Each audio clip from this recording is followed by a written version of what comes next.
Hey everybody, Ben Nelson, the Everyday Real Estate Investor here. Hope you're doing fantastic. Thanks for tuning in again. And I start every podcast with just kind of just reminding people why I'm doing this and really what the focus is. And that is that I feel like real estate investing is one of the best vehicles, if not the best vehicle, to build wealth. And everybody's goals with that are different, right? Some people have huge goals. They want to take over the world and want to own thousands of units. And some people that's not really their goal. They have other things they want to do. They have a family, they have another career that they want to pursue, but they understand the power of real estate and they want to add that into the mix and really get involved in real estate on a different level.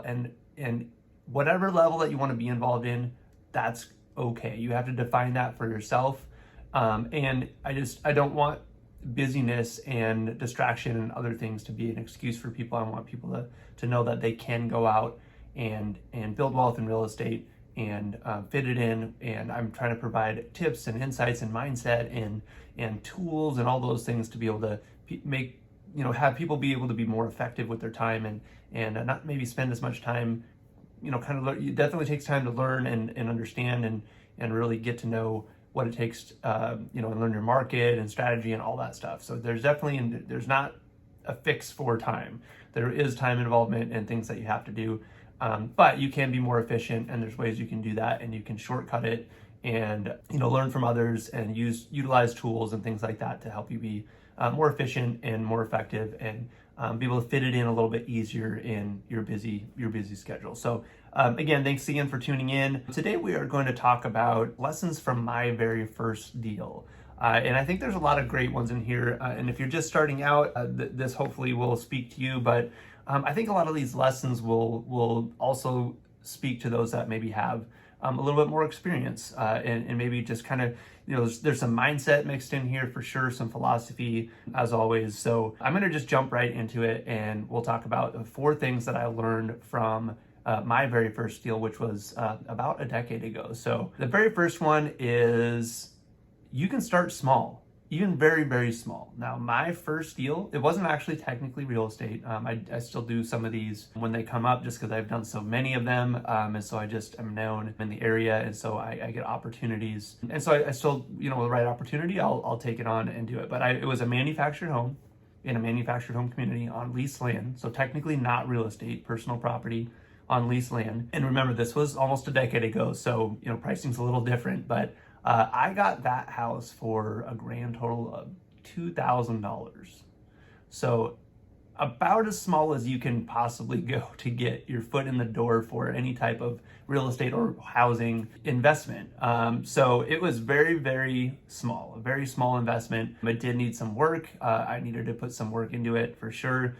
To get it ready to go back on the market, and it was a flip because at least around here, a lot of the communities you can't lease them out, you can't rent the units because it's considered subleasing of the land, and they don't allow that.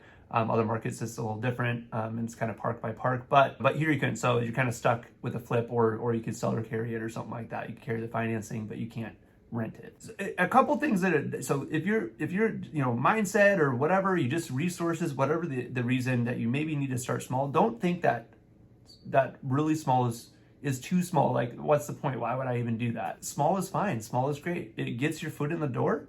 It gets you active and doing something that's getting you headed towards your goals, right? It's a lot better to do something and have it be small, and maybe smaller than what you're hoping, but at least you're going in the right direction, and you can build from there and get momentum and get some traction, and then build and do bigger deals later, right? It also builds confidence. You do a deal successfully, no matter how small it is, you're gonna get confidence. You're gonna learn things. You're gonna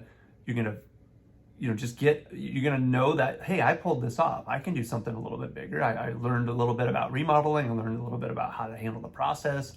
I learned a little bit about running numbers, whatever, all of those things probably. That's another point that I put, you're going to learn, right? That's the whole point. If you're going to learn, you can learn from book knowledge, you can learn from reading, you can learn from listening to podcasts like this, which I encourage all of those things, but doing it is how you're going to learn the most, is by getting in the trenches and being active and doing the deals. And yes, some of those lessons you may learn the hard way, but you learn, and you're not going to forget those lessons. We talked about that last week with mistakes I've made in the past on deals, and a lot of those were on one particular deal, but I learned my lessons. I'm not going to make them again. So I could have learned those lessons by bringing on some help and things like that. So if you haven't listened to that episode, go back and listen to last week's episode about mistakes so you don't make those same mistakes when you're doing your deals. It also helps you get over your fears, especially if you're just starting out. And this kind of goes along with like leveling up too. And when you level up from what you have done to maybe like the next tier, I mean, there's always some fear because it's something you've never done before. You're doing your very first deal, or you're doing, going from single family to multifamily, or whatever that step is. There's always some fear because you don't know exactly what you're doing, and you got to figure it out. So getting over that fear, and then teaching yourself to move forward even when you're afraid, to teach your brain and your mind to just overcome that and move forward anyway when you're afraid of what may happen. And you don't know exactly how it's going to turn out. That's something that you want to teach yourself to do is get over that. Because if you let fear and those things hold you back, you're just going to struggle, right? Or at least your ceiling is going to be lower than it could be. And I'll tell you, this was my first deal, like I said, so it wasn't a huge investment, but at the time, it was scary. I'd taken on a very modest project. That I didn't have a lot of experience with remodeling, and I didn't have a whole lot of money at the time, and so it was putting myself out there. I mean, a lot of you maybe have done bigger deals. Maybe you started really small too, and you can relate, but maybe you don't. But that's just being honest. I mean, it was a little bit of fear that I had to get over, and so that's just something that you deal with when you get into it. So anyway, it helps you get past the fears.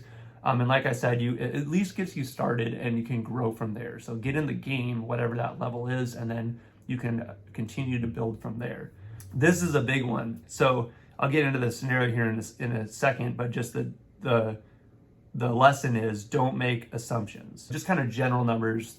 I bought it for $2,000. I don't remember how much I put into it. It was a long time ago. I ended up selling it for like mid-30s, so it wasn't a lot. But the seller owed almost as much as the home was worth after the repairs were done. They owed a lot of money. So if you go into a situation like that, and I guess it wasn't a lot of money, but in the scheme of things of what it was worth, they owed too much to make it make sense, right? So if you go into that and you automatically say, well, they owe more than what makes sense, to buy this for, there's no deal here, right? I can't help this seller. I can't buy this and make it make sense for me. You're potentially missing an opportunity. There's a lot of ways to structure things, number one, but this particular seller, they were in a situation that they needed to be done. They did have some other resources. They understood that the property needed a lot of work, and that it wasn't worth a whole lot, even when it was all fixed up. So they actually offered, they put out there, I didn't ask, they put out there that they were going to pay off the balance. And then whatever, and they didn't expect to really get anything out of the house at all, and they knew that they were going to have to pay the balance off. So if I now I listened to the seller, and we talked about this in a prior episode too, about listening to the seller and finding out their needs and the things that they are trying to accomplish, right? And that's how you start, and you cater your deals that way and build it that way. If I wouldn't have listened to that, if I would have just walked in and said, oh gosh, you owe this much and it needs all this work, and like, there's no way I can make that happen, I'm sorry, and walk away, right? I miss out on that deal. So a couple of these things are from a mentor of mine that I've worked with over the years. And he says, his name is Greg Pinio. He does a lot of teaching and stuff as well. Don't disqualify the possibility before the possibility disqualifies itself. So and it's really easy to do that. You pull up to, and a colleague of mine has many examples of this as well. You pull up to a house that, looks like it's very well kept, and maybe in your mind you're like, well, shoot, I need to build equity. I need it to be fixed, or this doesn't make any sense. Like, this is a waste of my time, but I set up the appointment, so I'm going to go in and talk to them anyway, just out of courtesy, right? And that turns into a deal, whether that's a seller finance deal or something, right? So if you drive up and you automatically say, this isn't going to work, I can't make this work, and in your mind you've already checked out, you're missing opportunities. I guarantee it. Again, talk to people, understand their situation, get to know what they are trying to accomplish. There's a lot of times a way to structure something that works, if you're keeping kind of that open mindset of different ways you can structure a deal to get you what you need and also get the seller where they're going. This is another one that I hear him say all the time, Pinio. The answer to every question that you don't ask is no. So just think about that for a second. If you want something and you don't ask for it because you're afraid that the answer might be no, the answer is already no, right? The answer is already no because you didn't ask the question. So the answer by default is no. So what's the harm in asking the question, right? There's no reason not to ask the question. Worst case scenario is the answer is still no, right? It was already no. So nothing's changed, right? And Jack Canfield talks about this as well. I heard him talk a couple times. He talks about this equation, E plus R equals O. So let's see if I can remember it. So your response is what dictates the outcome and how you feel, right? So that's what the R stands for. But anyway, the point is you gotta remember that you don't want to make assumptions. You have to ask the question. You don't know. Hey, this person's never going to borrow me money for a deal. Why would I ask that question? Well, okay, you don't ask, so the answer is no. If you ask and they say no, I'm not willing to lend you money on that. Okay, that's fine. That's what it already was. But they may say yes, right? Same thing with a seller or with anything in life, anything. If you are assuming the answer is no, or it's not going to go your way, you are missing out, and you're having a negative mindset, and you're just missing out on opportunities and on life because you are already in your head saying this is not going to happen for me. And you just have to realize the answer may be no, right? It may be no, and you have to be okay with that. And again, remember that, and this is another thing Pinio taught me a lot, is the success is in the delivery. So don't tie success to the outcome. Tie success to the delivery, because you can't control what someone else says. You can't control the outcome necessarily, but you can control your part of it. You can control the fact that you sat there and understood someone and presented an opportunity. And if they say no, that's on them, right? It doesn't work for them or whatever. But if you tie success to the fact that, hey, I presented a great opportunity to someone, a great option, this would have worked well for them or for me, or or for both of us, but they said no, you were successful in that scenario because you did it, not because they said you're not successful because they said no, right? Hopefully that makes sense. So tie the success to the delivery and not to the outcome, because you can't control the outcome, but you can control that you're delivering that option, right? Next thing is, it's okay to get your hands dirty, but just don't stay there. That's my take on it. Again, everybody has different levels of where they want to be. There are a lot of hands-on landlords out there, hands-on, flip people that are, flipping properties and everything. Personally, I don't think you should stay there, and I don't think that you need to. I think it's a great way to start, and I did that on this project. So that's, I did a lot of the work. I went in and I was hands-on. I got my hands dirty, and it was a lot of work. And I've slowly learned that the money that I was saving, quote unquote, by doing the work myself, I was missing out on so much other opportunity. I was missing out on sales. I was missing out on being able to talk to other people because I was always there doing the work, right? So, that was weeks of my life that I could have been outsourcing other deals, and that money that I saved, I actually lost opportunity, right?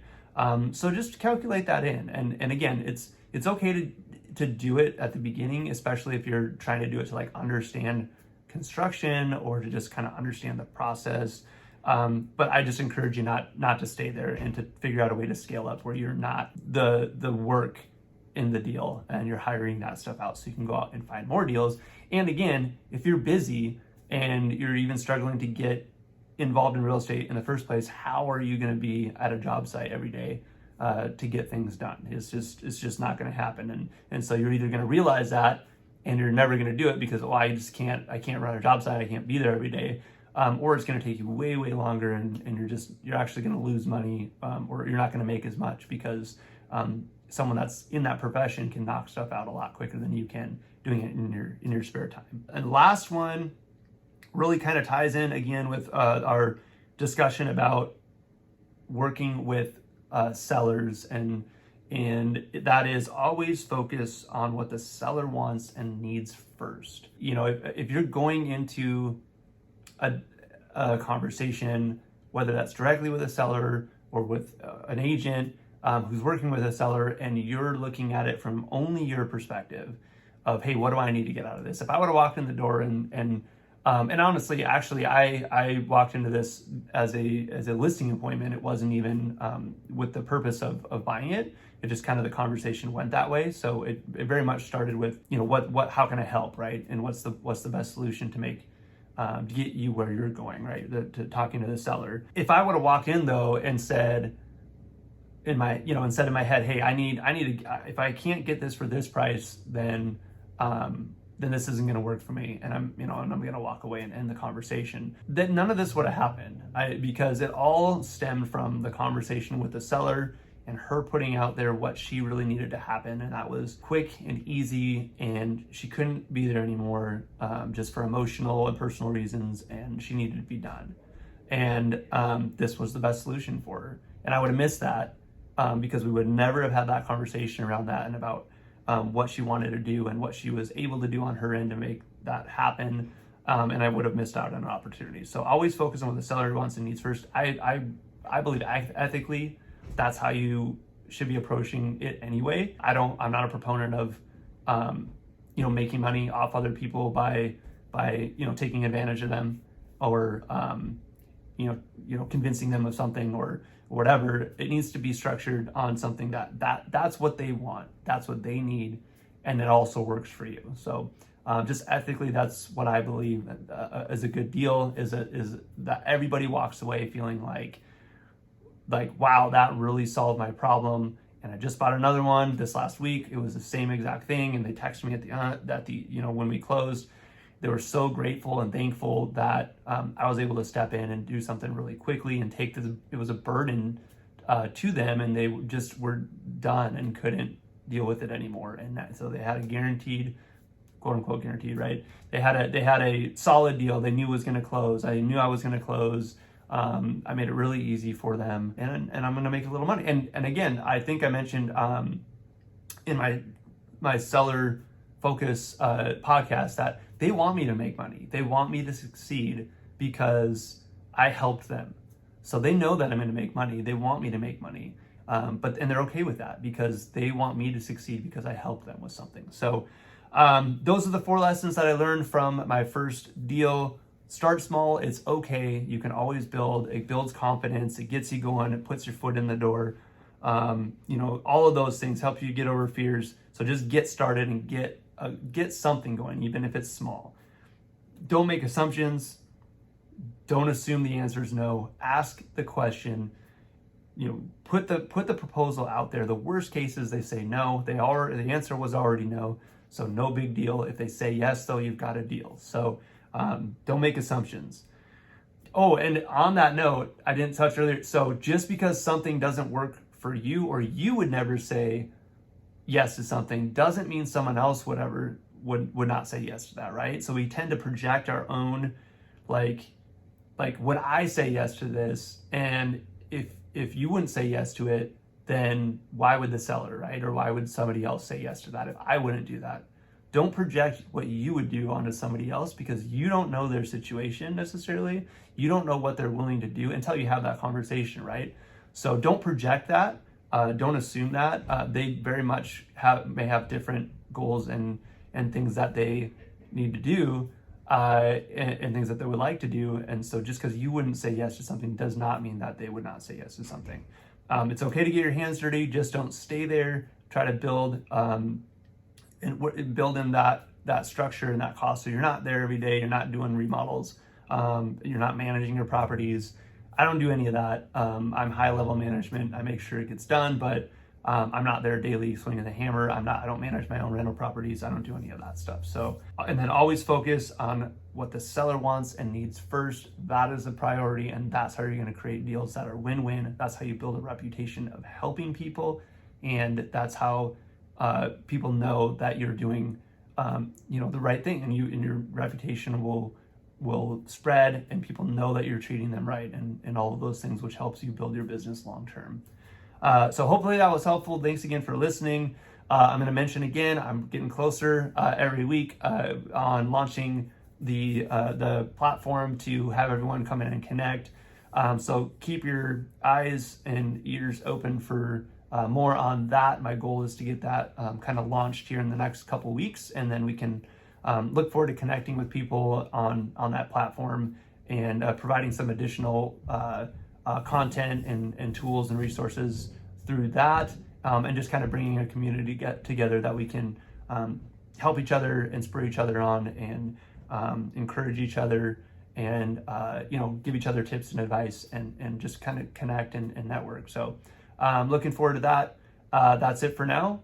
Thanks again for listening. Go out there and make it a great day, and we'll catch you on the next one.